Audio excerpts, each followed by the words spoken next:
What's up, and welcome to episode 45 of Brewing Through the Multiverse. I'm Mike. And I'm Joel. I like that you said that with like a question. I don't know. Is it 45? I'm pretty sure the last time we recorded, we said 43 and it was 44, but I don't know which one's actually correct. So we're going to go with 45, and we're a Magic the Gathering podcast about Magic the Gathering. How we doing, Gathering man? is magical. I'm pretty good. Got a pretty good news lately. So been living the dream. Good news is always good. Happy to hear it. It's been a few weeks. Any interesting Magic stuff happen? Honestly, not like we played a little bit of Commander. Foundations landed. It's hard to be. I always feel like it's kind of hard to be excited about Foundations a little bit, only because it's going to be around for so long. So it doesn't feel like there's any need to like hop on any sort of hype train because the cards are going to be here for the next 5 years. You know what I'm saying? So Yeah. kind of beyond that. No, yeah, I think they're all solid cards. I wanted to talk a little bit about the Jumpstart cards in a little bit. But yeah, I think Foundations is a great set. I feel like it's adding good things to the standard format, and I'm glad that they decided to do this. So I feel like it's an overall good idea. Did this call you to play Standard at all yet? Do you have any urges? No, in fact, now that I know, so did you read that article that I sent recently? Probably not. No. That Wizards of the Coast, I think the CEO, it was at the, or it may have been Hasbro actually, said that they are actively working on a Commander mobile application, and it's likely going to be separate from Arena. Yes. Okay. Yes, I did read that. Do you agree with that? Do you like? I mean, I am not a software engineer. I'm assuming that this makes sense as far as like programming goes, because the infrastructure for Arena is set up around the 1v1, and like, with the way the animations look, I would imagine that a Commander mobile app will look a lot more like MTGO and a lot less like Arena, because Arena's like pretty, it's got like the effects and all that stuff, but I don't see how you fit all that in like a 4-player game. So I have to say that, not that I ever really invested in Arena anyway, but with this kind of announcement, it's actually completely killed any desire I have to put any amount of money in Arena, because of the two. If I were to invest in one of them, I would invest in the Commander version. That makes sense. I mean, I'm going to have my cake and eat it. Well, I'm already invested in Arena, so it's not like I'd have to invest. So I'll take my cake and I'll eat it too. I'm very excited about this. Now, you mentioned this Commander app as a mobile. Do you think Commander should be mobile, or should that just stay to PC? Why not? Why not? Fuck it. I mean, it's going to be like kind of difficult. See, part of the problem is it'll be interesting to see how Commander plays without the social interaction. Because honestly, politicking the table and talking smack at the table is kind of what is a lot of fun. Like, that's a huge part of Commander's fun for me. So it'll be interesting to see if that's actually fun without like people just seeing like cards and stuff going on. I would really like to see them have a microphone system integrated into it. That would just, because I mean, you need a lot of communication for Magic, especially if there's 4 people, like asking, like, if I don't attack, will this? But yeah, microphone should be a top priority. Yeah, not to mention, like, hey guys, that thing over there is a combo piece. Like, make sure you keep an eye out on that thing. Yeah. Yeah, it's going to be interesting. I'm glad they're working on it. I know they kind of teased it a little bit, but it's nice to hear them say that, no, this is, money's being thrown at this. We're solving this problem right now. So, good. Because we've been asking for it. The problem is, when they finally give us what we've been asking for, are we even going to use it? Because I just want to meet up. Yeah, I just want to. You know what? Maybe I'd say it's the biggest waste ever. It's that fucking That thing you always want, and when you get it, you don't know what to do with it. I think Yeah. Arena is perfect for mobile and quick Magic games, for something to just get in and out. It looks great, it plays great. Maybe we don't need Commander. Everybody just go meet up. Or Spell Table. Yeah.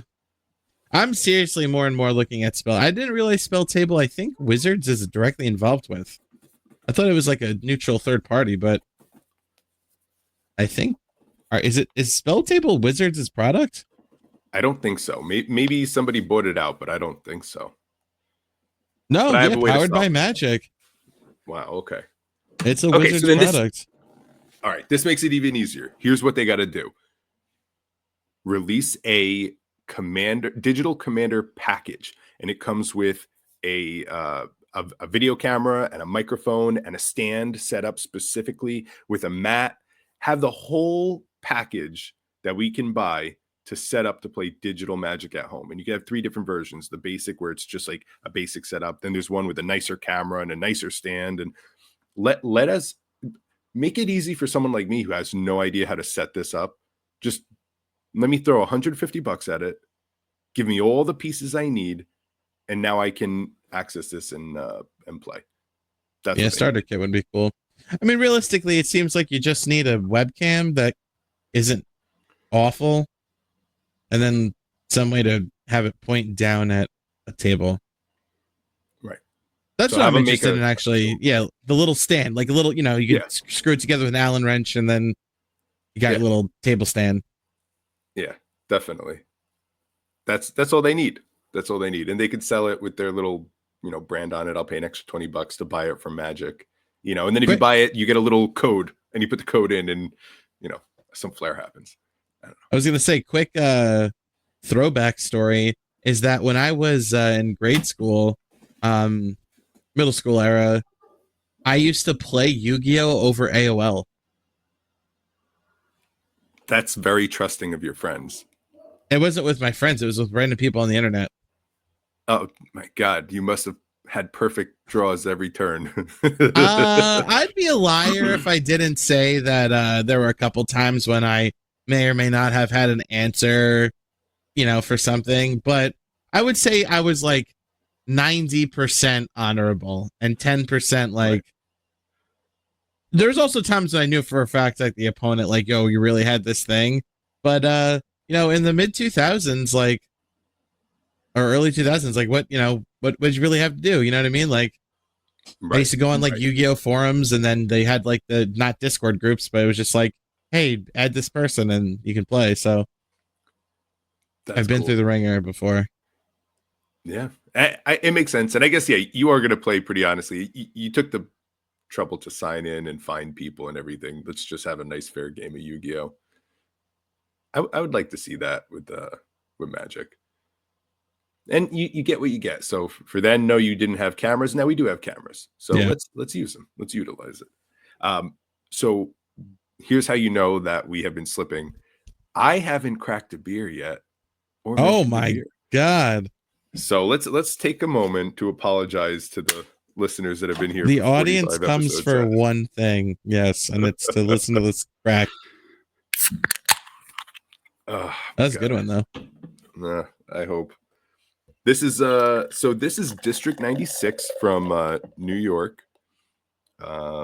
This one specifically is called Return to the Moon. But let me tell you right now, if you do have a chance to get there, Factory IPA is one of the juiciest, sweetest, lightest, brightest, tastiest, greatest things. Just killing it in the IP world. This is a double, I believe. Yep. And I can't say enough good things about it. My wife has been gone for the weekend, and I have been drinking very many of these. Delicious. Anyway, cheers. So I'm assuming, based on that, you have been playing a lot of Standard and Arena, and Foundations has been good for you? Yes, very much so. I did go to the Foundations pre-release, the in-store pre-release at Nemesis Comics and Games. I won 2 out of the 3 games. I built a green, white, put as many counters on my stuff as possible.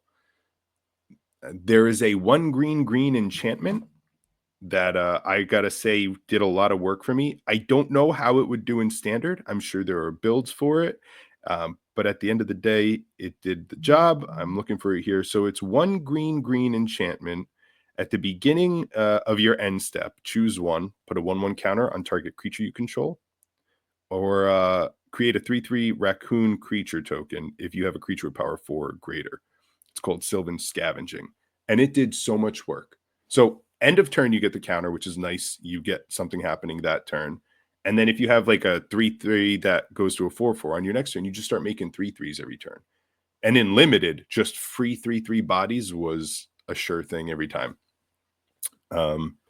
So that was my star, which goes to show that my build wasn't very bomb heavy. It was relying on uncommons to do work. And it did it. Great draft environment. Well, it's cool. Yeah. What did you lose against? Any drafting? Oh, what did I lose against? It was Blue White Flyers. Word. Oh. Blue White Flyers game 1, and then game 2, he put that deck away, pulled a different deck, and smashed me to death with Gruul Pound. Damn, so, really? He one-two'd me with 2 separate 4 decks. colors. Damn. Yeah, it was very impressive. And after that game, I went and I swapped 1 Plains for a Forest, and I think that changed everything. That was the dynamic changer. That's what it took. Well, because on both games I got fucked. I needed 2 greens and I had 2 whites. So I do blame it on that one land. But other than that, it's been great. Standard has been great. Not many changes in standard. I haven't really seen any of these cards in there, but still great. Still making their way downtown. Yeah. How funny is it that doubling season is in standard and no one gives a shit? I mean, it's 5 mana to play it, and then it doesn't do anything the turn it comes down. So, like, it almost feels like, you know. I mean, would you? We got really Bristly play? Bills. Yeah, no, you're right. I won't, and I'm not. But there's just so many cards that pair up well with it. It's surprising. Well, if you hit a Season of Burrows, doesn't that make 10 bunnies? Right? Yeah. If you drop them all into the bunnies. Yeah. And you have 1 War Leader's Call out, you know? Fucking War Leaders. It all comes back to War Leader's Call. Always. I don't know. I think it's funny how seeing the pool so saturated with cards that, I mean, there's good shit that people can't even bother to touch because so much is going on. So speaking of, it's my favorite segment. Do you want to guess the top 5 decks in standard currently, according to MTG Goldfish? Yeah, absolutely. All right. Yeah, I'm going to have to. Oh, you have it up? Yeah, I'm ready. Okay. I'm going to say the first one is probably the mono black combo deck. That must be there. What combo is it running? It's running the that Bloodthirsty Vanquisher or whatever, the new vampire with the there's a 3 mana Death Touch guy who comes back if he doesn't have a counter on it and deals damage and loses half life. And then there's also the vampire 1 black that whenever an opponent loses life, they lose double that life. And I think any one of those 3 kind of going together makes them 1-shot kill. Word. That's cool. Yeah, so it's just dropping them on. Meanwhile, just drop a Phyrexian Obliterator, Shieldred, a Liliana, whatever you want to do. But yeah, so so actually I felt like Rain Man there for a minute, eyes closed, just staring, trying to remember all this stuff. But no, it's a little scary because I have gone against it, and there's that 3 mana creature with the Death Touch that if you use removal on it, it comes back and you have to use removal on it a second time. It's just for a 3 mana thing that can 1-shot you, that's really scary, especially since it has a Death Touch. So that's a problem. That one's underappreciated. Then there's going to be mono red or red with the green, because I know people like to use that stuff, and that's going to do prowess stuff and all that fast burn. I'm going to say that there is a blue-black deck, right? There is that, is that the one with Oculus? And then I'm going to say that there's a green-red deck, but not the prowess. I'm going to say this one is big bad beasties, and I don't know 4. Those are my guesses. How did I do? Word. All right. So Infel go 5th to 1st. 5th place is Domain Ramp, which looks like it's running Okay. running Overlord, 4 Overlords of the Flood Pits, 4 Overlords of the Hauntwood, and 3 Zur Eternal Schemers.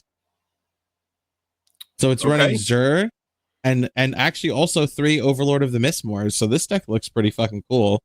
And I'm assuming that what you're doing is, you know, playing your Overlords, and if they die and come back as an enchantment, oh no, they come in with Impending. I'm thinking of the Virtues.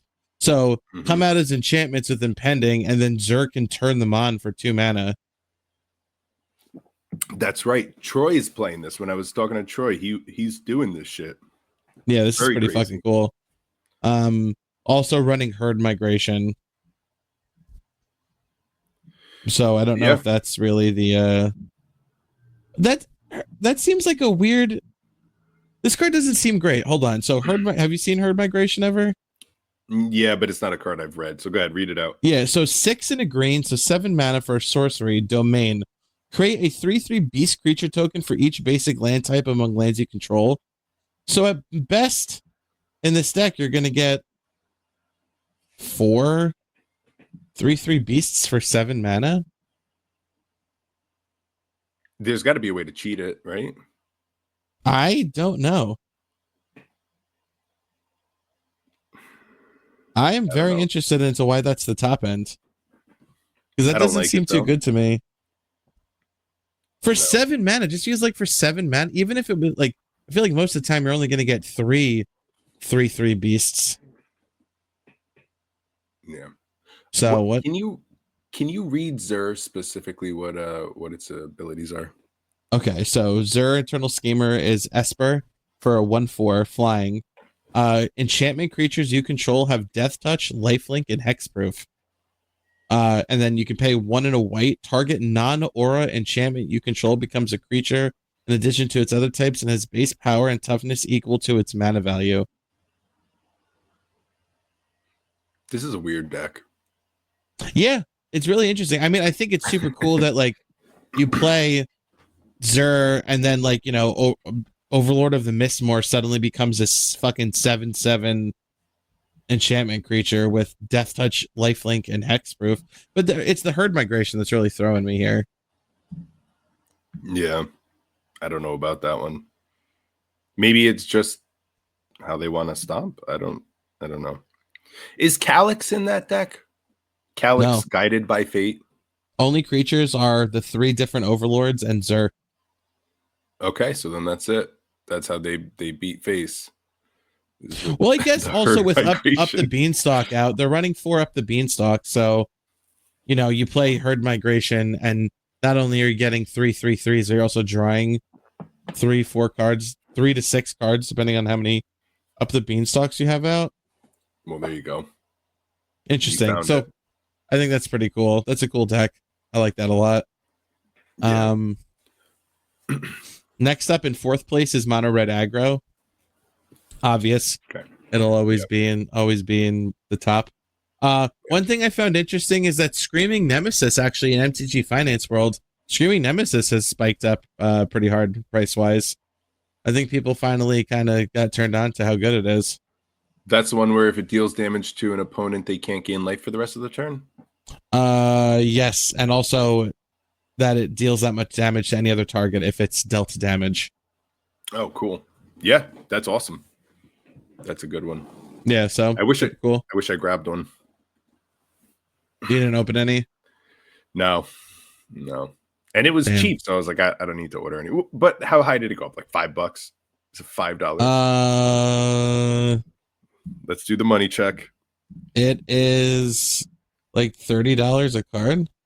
Get the fuck out of here. Yeah, let's look at a TCG play. TCG mid is $33. What was it slow at? Wasn't it dollars? Like, oh yeah. Looking at like the price chart, it was on September 17th, it was $9.60. It was hovering around 10. The lowest I think is like $7. Okay. Sub 10, so that's why I didn't buy it. Okay. Yeah. Now near mint is 26. That's what happened to me with the eye, man. I was gonna grab it at 11, and then it was 30. It's fucking Yeah. crazy. Shit happens when people discover like what's good. Yeah. All right, third place we have Gruul Prowess, so you were good on that one. Okay. But I feel like it's a little disingenuous to call it Gruul Prowess because it's just questing Druid and Snakeskin Veil, basically. I guess Innkeeper's Talent. It's like a splash of green. Yeah. The parsley on top of pasta. Exactly. What an apt description. That was fantastic. Hey, wait there. We're playing Magic over here. Just a little. Second place is Golgari Midrange. Running still Mosswood Dread Knight, holding it down still, and Caustic Bronco Forev. Okay. All right. And 4 Archfiend of the Dross. What a card Archfiend of the Dross is. Such an interesting fucking card. Oof. I've been playing that card since it was released. It is fantastic. There's what's that? Fateful Handoff. Play it with that card. Is that in the deck? Fateful Handoff in there? Or did they not even need it? No, doesn't look like it. Okay. The other thing you can do is there's that 1 red mana adventure card where it just throws a creature. So like if it gets to 3 and you're gonna die, you just throw, swing, hit the 6, and then throw it for another 6. But yeah, Dross is one hell of a card. 4 mana 6/6 fucking demons that deal 2 damage every time a creature dies. Woo-wee. Hell yeah. Talking about demons. Hold on, we're gonna just go on a quick side tangent because I'm really curious about a demon that was printed in, I guess it was in Duskmourn. The Executioner, the black Executioner. Oh yeah, the Doomsday on a stick. Doomsday Executioner, yes. So Doomsday says is when you cast it, it's a 6 mana 6/6. When you cast it, all players get rid of everything in their library except for the bottom 6 cards, and then you start playing, and you personally get to draw 2 cards a turn. How do you feel about this card in Commander? If we were in the middle of a game and someone was to cast Doomsday Executioner, and suddenly we all have 6 cards in our library, what do you think about that scenario? I think that'd be awesome. It doesn't bother you. It doesn't feel like a shutdown, or I mean, you're spending 6 black pips. I'm down to get more games in. And also the person that cast it is drawing 2, so they need to win because they're gonna deck themselves before anybody else. Yeah. Okay, awesome. Because I put it in a Commander deck, and I'm like, is this gonna fuck up the flow? Is this no? Please cast that shit. That's awesome.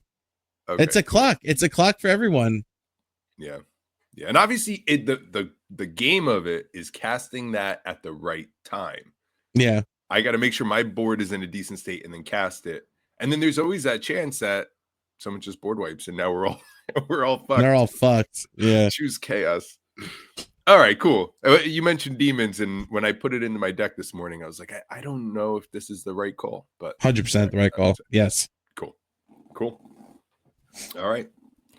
So standard sounds crazy then. Wait, we got to do the top one. Decks. Oh, go for it. Number 1 is Dimir Midrange. There it is. So no mono black. Interesting. No. In fact, I don't even see the cards you were mentioning. Wow. Okay. Well, look at that.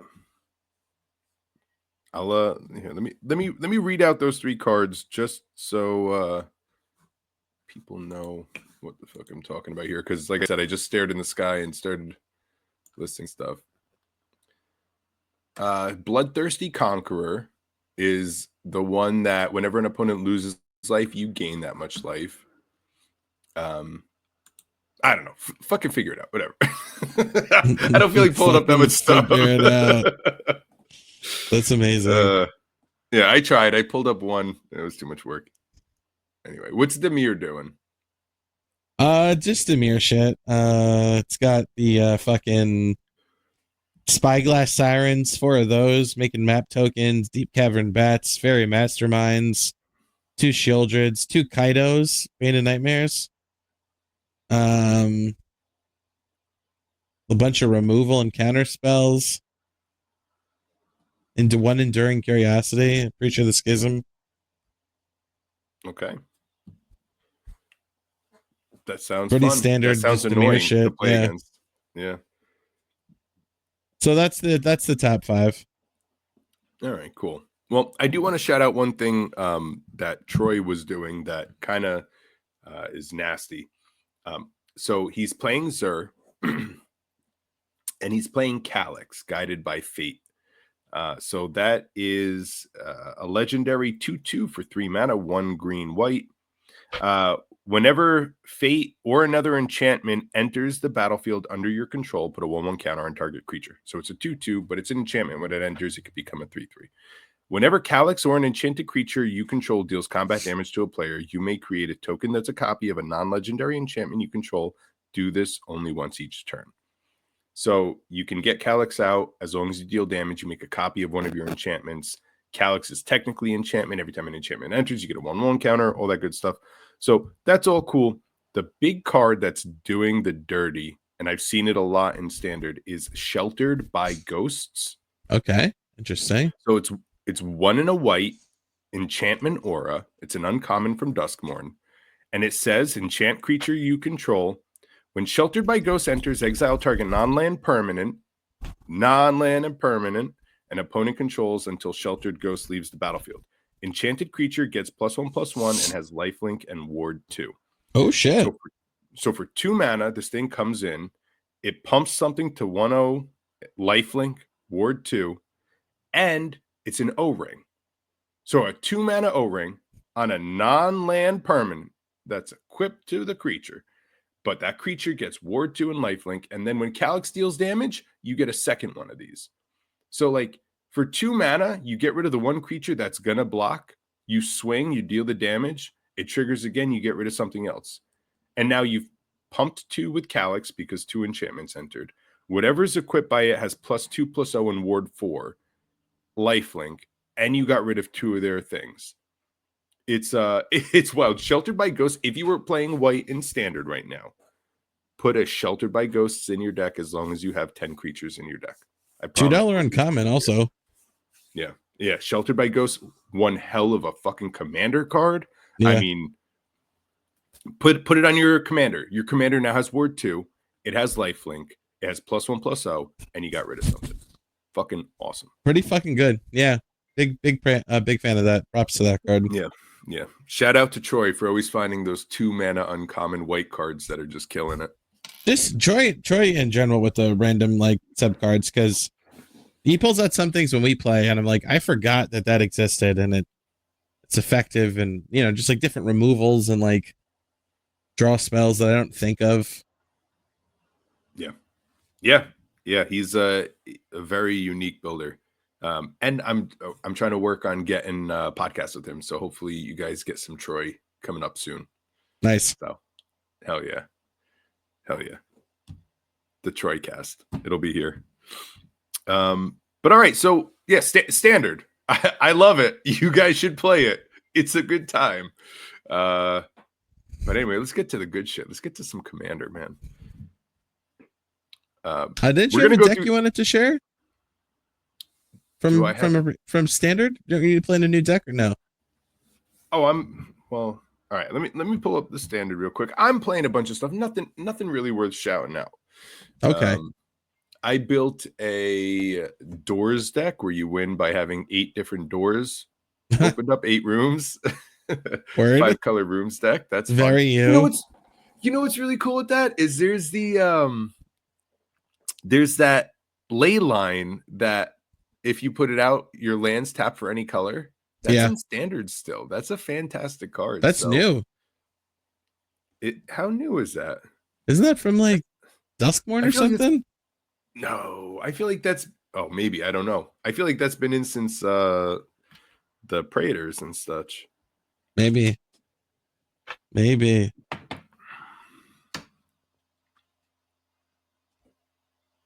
Oh, but I do have one deck here that I did build. I'm sure I didn't talk about it because it's been a few weeks. I'm thinking of the wrong Leyline, actually. Side note, I was thinking of Leyline of Mutation, which allows you to play Wooburg for anything rather than its cost. Oh, right. Yeah, Leyline of the Guild Pact, maybe, or I think that's what it is. Yeah, See, you have a Leyline of second the Guild monitor. Pack. I'm trying my phone. All right, what Murders. side is it from? Okay, Murders. There we go. All right, Not too old. That's beginning of the year. Yeah, absolutely, and it's a great card for when you want to do dump 5-color shit. I'm sorry, But you were saying. Okay, here is the deck to play in Standard right now. I forgot I even built this. This was a wild build, and I haven't played it much. But okay, so you run 4 of Razorkin Needleheads. Razorkin Needlehead is a red 2/2 creature. It has first strike as long as it's your turn. Whenever an opponent draws a card, it deals 1 damage to them. Okay. Then you run 4 Scrawling Crawlers, which is a 3-mana artifact creature. It's a 3/2. At the beginning of your upkeep, each player draws a card. Whenever an opponent draws a card, that player loses 1 life. So you have 8 creatures that deal a damage whenever your opponent draws a card. You just keep on dropping them out. They're going to kill them a little bit. If you want to drop a Zenith Chronicler, you want to little things. There's like a Fear of Lost Teeth, which is that 1 black mana 1/1. When it dies, deal 1 damage to an opponent. Just ways to ping them. You just got to get them to. Here's what you got to do. You got to get them to 10 life. And once you get them to 10 life, you cast Hidetsugu's Second Right, which is a 4-mana instant. If an opponent is at 10 life, you deal exactly 10 damage to it. So you put out all these things that ping, and you just hold them. And that's it. You hold up removal, and you have pinging stuff. And you wait until that exact moment they're at 10 life, and you just kill them. It's awesome. They don't know what's happening. They're kind of drawing cards, but you're drawing cards, and they're taking damage, and they're okay with it. So they see a clock on their head, and they start getting aggressive, which is fine. You have removal. You're sitting out. You're chilling. You can always block with these creatures. Like obviously send them away. They're a 2-mana creature. But dude, hitting them with that Hidetsugu's Second Right is fantastic. I recommend it. Try it out. And it's an easy build. Very you, but also awesome. Yeah. I don't know. It's perfect. And then play Dragon's Mages. Dragon's Mage is in Standard now too. So that's a 7-mana 5/5 flying creature. When it deals damage, each opponent draws 7 cards. I don't know. Hit them with 5. They draw 7. That's 12 damage. Boom. And if you have 2 of them out, that's fatal right there. There's ways. And by the way, Brotherhood's End is the best removal card you could have if you're playing red. Okay. I forgot I even wanted to mention that. Thank you for calling that out. I remembered. But yeah. All right. Commander, man. First off, we're going to be playing Commander in about 2 hours. So that's awesome. We got some Commander at my place. Are there any new decks that you have together that are going to make a debut today? Yes. Chatterfang with squirrels. And this was besides doubling season, which I put in there merely because I pulled it literally in a pack. Didn't purchase it for it. It is very it's squirrels. I don't think I have any changelings in there besides Maskwood Nexus. So I don't have the Realm Walker I'd like to get for it. I'm not going to buy anything for this deck. It's uncommon squirrel. You know what I mean? It's just the squirrels I had in Chatterfang. And cards that make squirrels. So that's gonna be my hey, let's chill out and play a lower powered kind of game. When Mark pulls out a precon and Joey plays his black-white deck, that's what I'm gonna play. And then the other one is I forget how to say it, Garulf. The wolf from Kaldheim. The wolf. Rolf. Eater Wolf. Realm Eater. Okay. 1 green black for a 3/3. Whenever a permanent opponent controls is put into a graveyard from the battlefield, you put a 1/1 counter on it.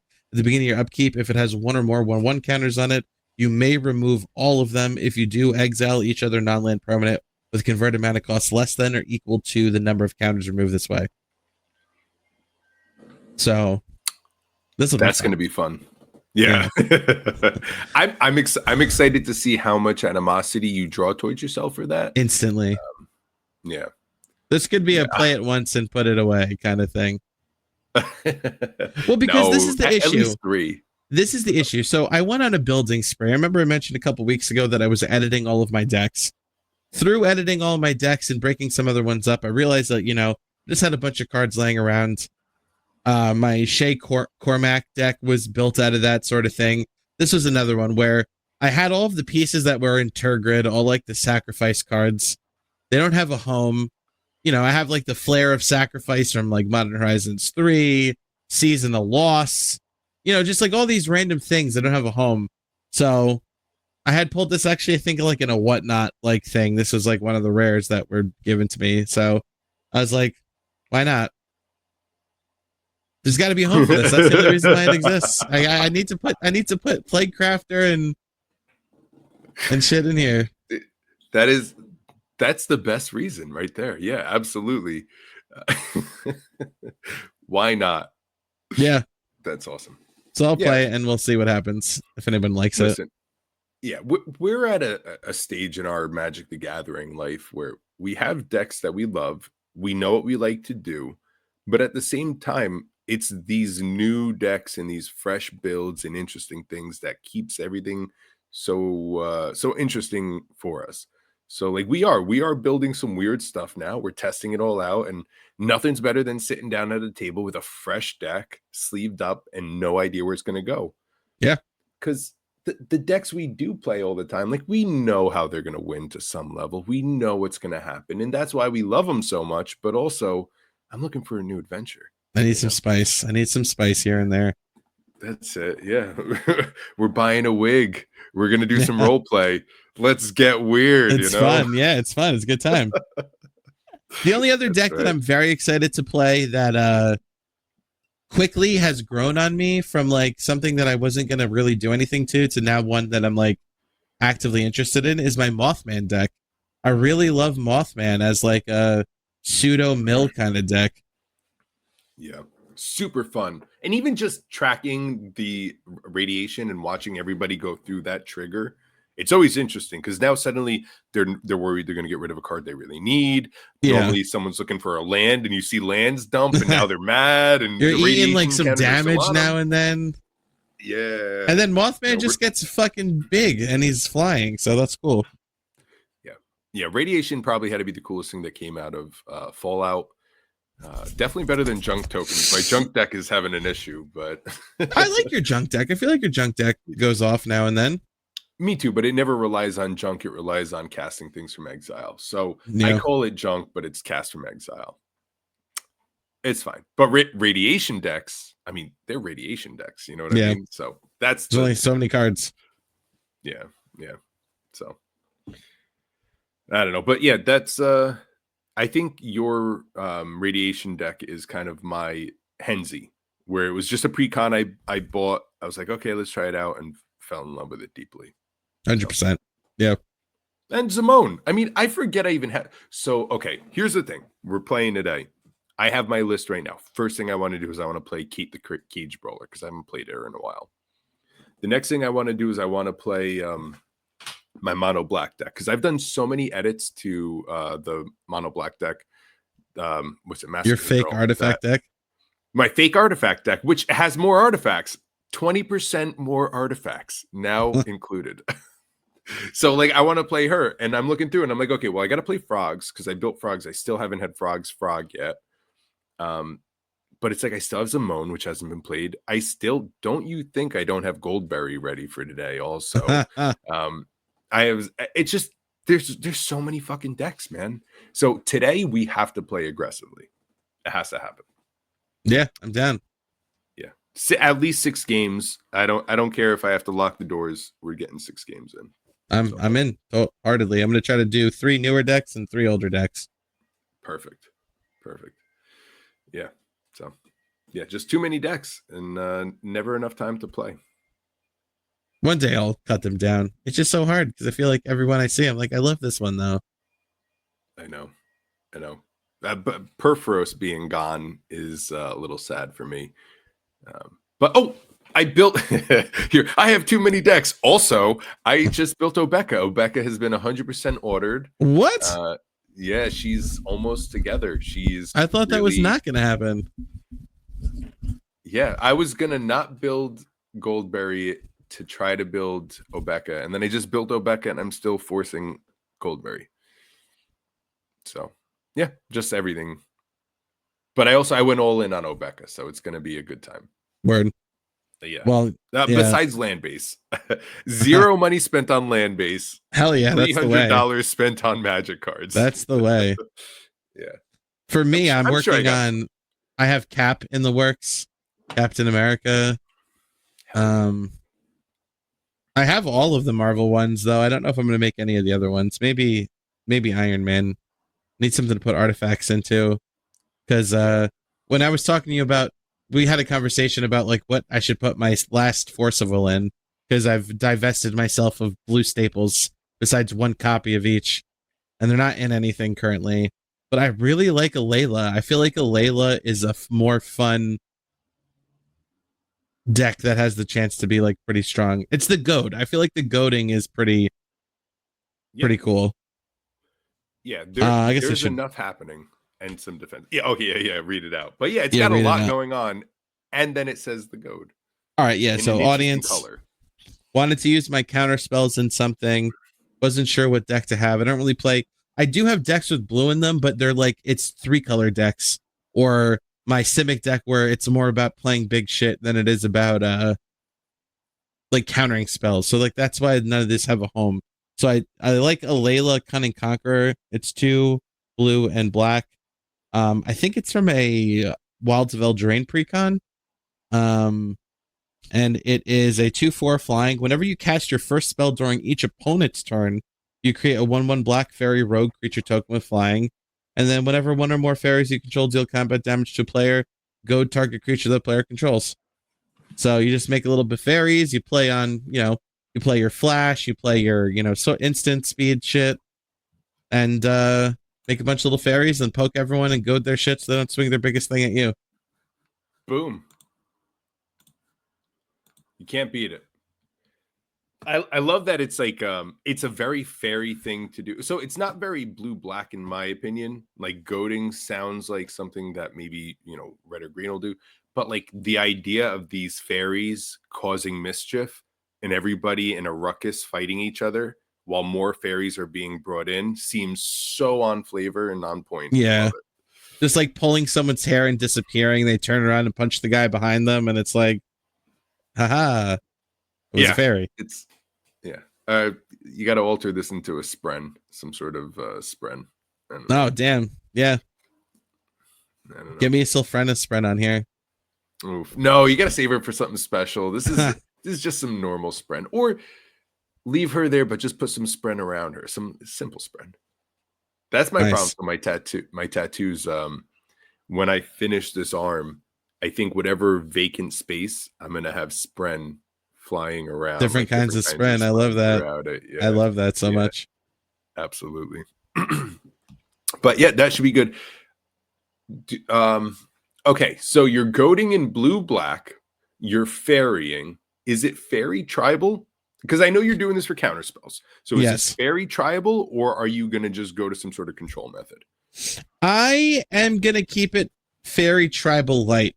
So usually when I approach like a tribal deck, I set like I need 30, depending on what it is. Like Eldrazi, I'm not running 30, but I'm running a decent amount. I usually have it between 25 and 30 cards need to be on point, like the tribe that I'm running. But with this one, I'm not gonna do that. But I still will probably lean towards like if there are fairies that make sense for the deck, I will choose those over a maybe better, less flavorful card. But I'm not like I have no interest in running like Bitter Blossom, for instance. Right. Or just like bullshit fairies just to fill out the roster. Like it's going to be mostly just kind of, but not, I wouldn't even want to say, I guess control as you can get in Commander, because control is hard to play because of how many players there are. But mostly just like poke people, counter things that'll fuck my board state up, and then like wait for everyone to like kill each other before I plop down, I don't know, Consecrated Sphinx or some shit like that. I don't even know what the win con's going to be yet. Still in development. That sounds very Joel. I like it. Yeah.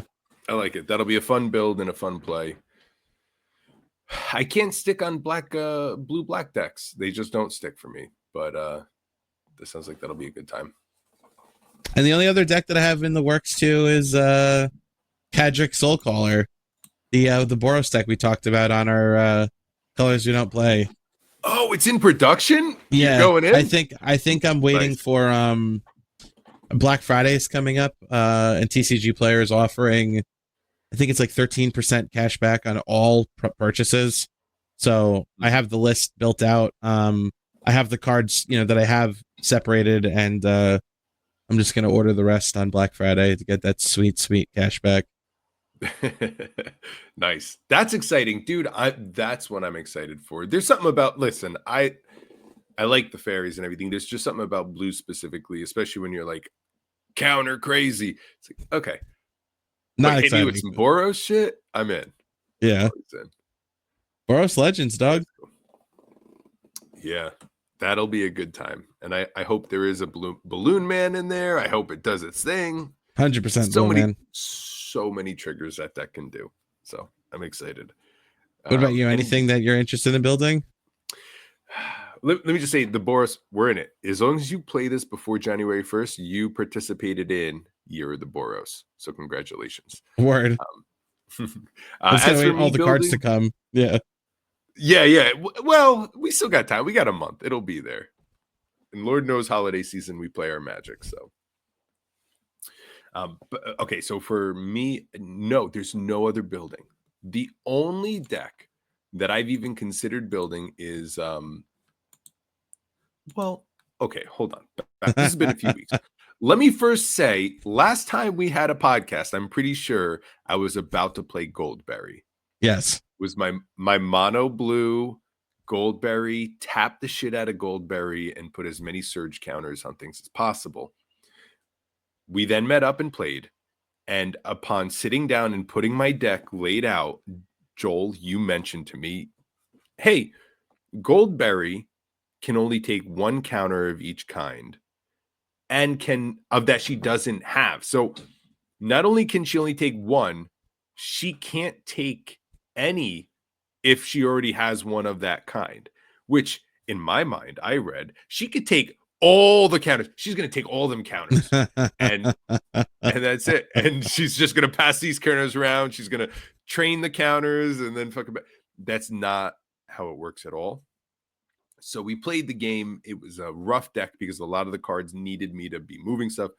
I now needed to go back to the drawing board and rebuild her. I'm now trying her with more proliferate, as you suggested. But that was a deck build that I spent a lot of time on to make work with the pretense that her information was something different. So that was the biggest fuck up I've made in Magic the Gathering building history. And it was a rough one because I was really excited about this deck. So we're going to try it today. If the new version doesn't work right away, she's gone. But at least I didn't order any of her cards. I proxied her. So awesome. We'll see how it goes. Yeah. This is a long-winded way of saying, hey, if you don't know about a deck, proxy it first. Try it out. Yeah. There's no harm in proxying a deck just to see if you like it. Because I had a similar moment to you where I mentioned that I build Shay Carmack from Assassin's Creed. Another situation where I just had it, and I'm like, I could stick a whole bunch of removal in this deck and call it a day. And I very foolishly put in cards that exiled creatures, and not even thinking that his ability only triggers to draw the card, or sorry, to put the counters on him when the creature dies. So I wasted, there were several points I was playing him the first time where I just had removal in hand, and it was exile based removal. And I was like, this is not going to help me. And I just still have a 1/1 out. So I had a similar moment where I need to, go back to the drawing board on that one and just take out all the exile effects. Yeah. Yeah. It's listen, we're getting inundated with all these new cards. We're trying so hard to remember this, but an a may, an if, these things change so much. So yeah, it's it's part of the collateral and the risk of building so many awesome decks, and I'm okay with it. If every once in a while we gotta edit a deck, it's worth it. Because it was so fun to see a new commander on your side, and you don't know what's going on. So fuck yeah. It's worth it. Yeah. Risk and reward. But all right, listen, we have to meet up in a little bit to play Magic, but I do want to go over just a few cards from Foundations that we think are awesome, that we want to highlight, and that we want to call out. So I got 3 cards here. I don't know how many you got, but why don't you Just call out one. a few? Okay, call out a Foundation card that you want to highlight. I feel like Abyssal Harvester is very, very good. Okay. 1 black 3/2 Demon Warlock. Tap it, exile target creature from a graveyard that was put there this turn. You create a copy of it, except it's a nightmare. Then exile all the nightmares you control. I just feel like pairing this, drop it on turn 3, turn 4, your removal on something. You tap it. Now all of a sudden you got something cool. They play something cooler later. You remove that instantly. Make a copy of it, and you're getting it out of their graveyard. I feel like this card's very good. Yeah. Yeah. It's sick artwork. Power. I don't know. Let me see if I could get this up here. Oh my god. Did I do it? Did I do it? Oh my god. Okay, no, I didn't do it. I tried to pull it up, guys. Let me pull this screen off. Fuck it, whatever. Yeah. So I like it. I like I wish you didn't. Can you give it haste? Can we give this guy haste and then it would be phenomenal? On curve, no. I don't know how you would give a haste on 2. But that's the thing. Turn 3, you drop this. Turn 4, you remove something, and then you tap this to make the copy. Yeah, that is true because it's a 3/2. No one's going to use removal on it until it gets activated. But once it's activated, it's too late, right? Yeah. Yeah, I like it. My problem is well, no, because it could do any graveyard, right? From a graveyard, yes. From a graveyard. I was going to say, so like it's kind of hard because if you want to do this quick, you got to set it up. Your turn 2, because there's that 2-mana artifact bridge that gives another creature haste. So you could get that out turn 2. That way this does have haste turn 3. But I'm like, but what are you even going to hit? But you have your opponents. So interesting. Is Duress in standard? It has to, no? Is that in Foundations? Standard. Oh, it's in Foundations, yes. Foundations, yeah. Oh, I guess Duress is non-creature. What's the one that hits a creature? That's like Duress. Kozilek's Inquisition? Yeah, that's like the big boy one, though. Yeah, I don't know. I feel like there's another one that's... No, you're right. Oh, Agonizing Remorse, but that's not in standard anymore. Okay. I mean, I'm sure there's 2-mana ways to get creatures in. Despise from back in Cons was cool. That's what I was thinking of also. Despise. Damn, there's nothing else in standard that can hit a creature? I mean, for 2-mana, not for 1-mana though. What's the 2-mana thing? Oh, I don't know, but it's out there. There's one. I know there's one something about oil. It's in one of the March of the Machine ones. Glistening. No, I don't know. There's an oil one. Gosh darn it. I don't remember. We're an MTG podcast. Yeah. Well, that's the problem. Stop releasing so many fucking cards, Magic the Gathering. Yeah. We're having a hard time over here. Cards like Duress is not saving me here. Yeah. Fuck. Well, listen, there's always a way. Oh, what's Pilfer? Boom, Pilfer. Here it is. There it is. That's in Damu. We could play that. And Ego Drain. Look at that. Ego Drain. 1 mana. Here it is. Okay. So you What- ego drain the best card out of their hand. Target opponent reveals their hand, choose a non-land card from it. That player discards it. If you don't control a fairy, exile a card from your hand. Or you could use Pilfer. Either one works. And then you fucking Abyssal Harvester the shit that you got rid of. There we go. And that's and that's the long-winded way to get Solemn Simulacrum from someone's There it hand. is. There it is.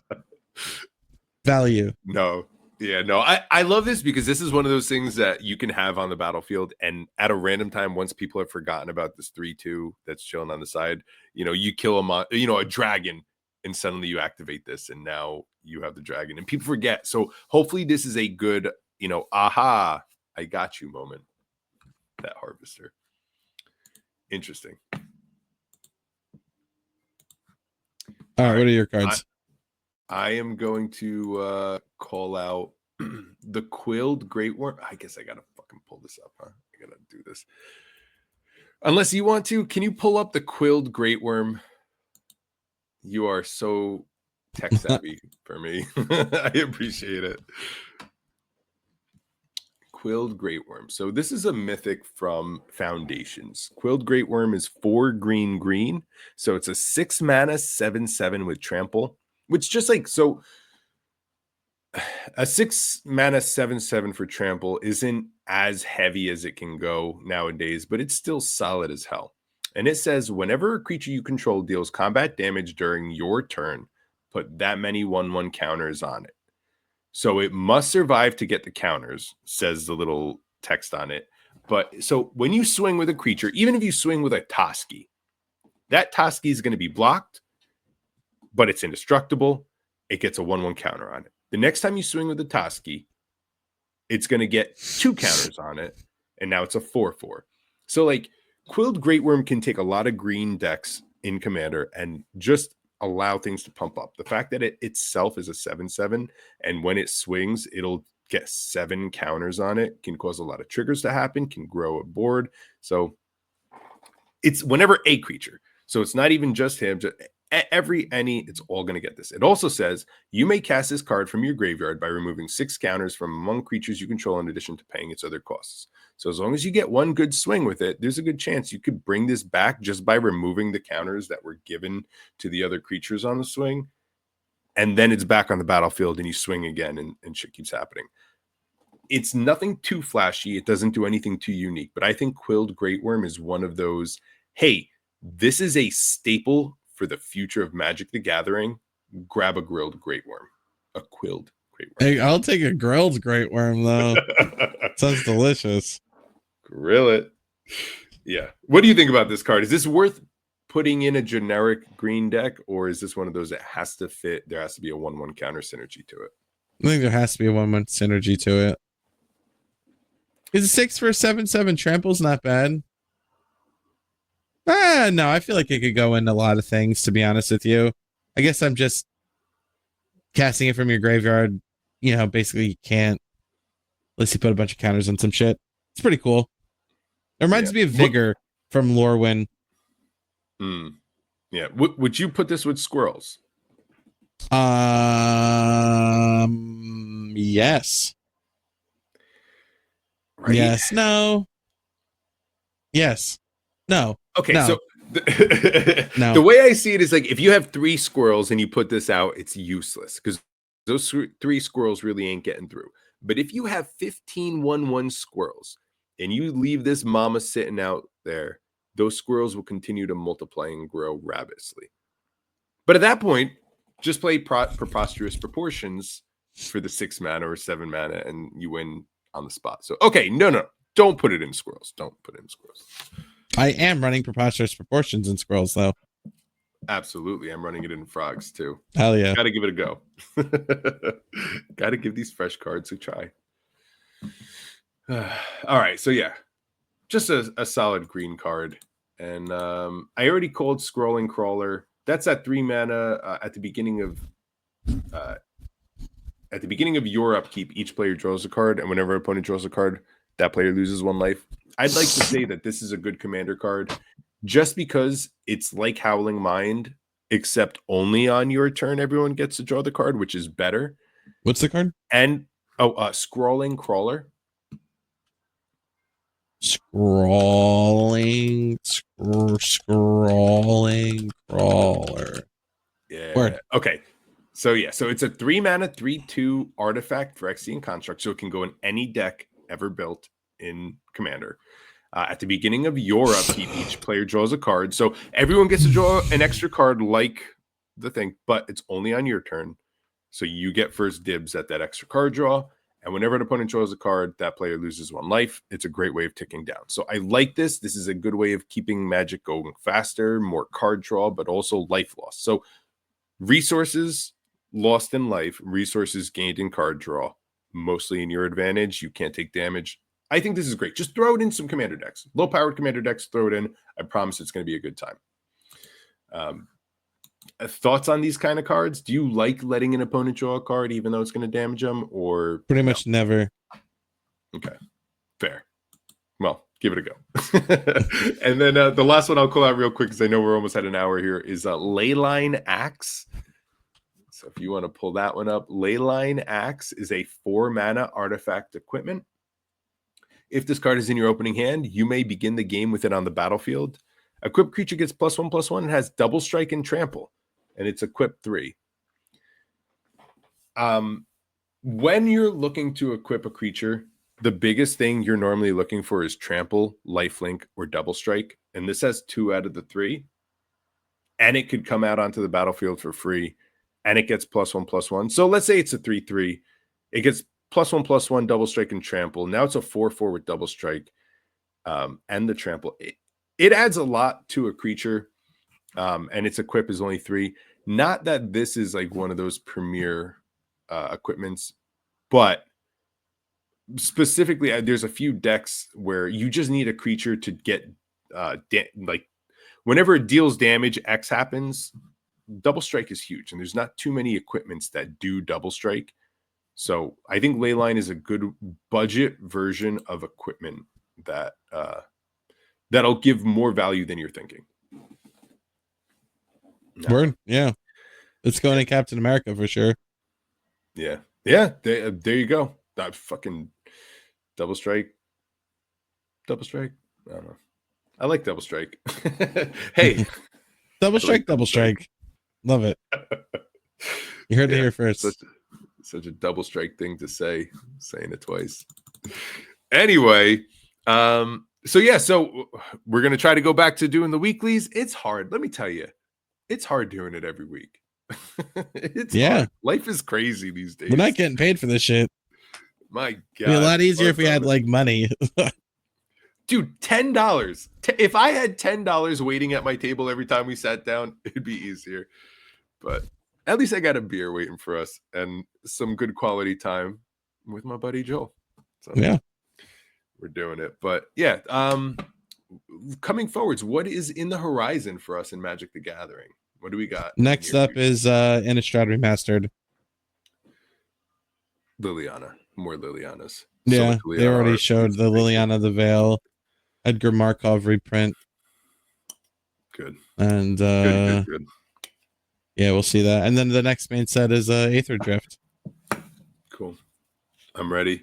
I mean, Vin Diesel is a bald man. I really hope that the Aetherlings are the blue creatures, right? Aether creatures. What are the Kaladesh? I know the Aether, the Vidalcan, aren't they? The Vidalcan, yes. Aren't the Aetherborn the black vampire fuckers like that? Like Gonti is. Yeah. So Aether Drift, but I'm thinking of the blue ones. So those are the Vidalcans. I want a Vidalcan Vin Diesel. Yeah, a Vin Dalkin. Yeah, I was gonna try to think of Vin Dalkin or Val Diesel. Vin Diesel, yeah, Vidal, yeah. Okay, yes, please. And you know it's happening. You know someone, and even if it doesn't get released, there's a draft alter somewhere. Yeah, and his flavor text is something about for the family, family. All right, yeah, we'll see. Listen, I'm going to see you in a little bit. We're going to play some Magic the Gathering, and hopefully Goldberry doesn't blow. Godspeed. bottom of the glass. Wow. All right. Till next week. Cheers, everybody. So long.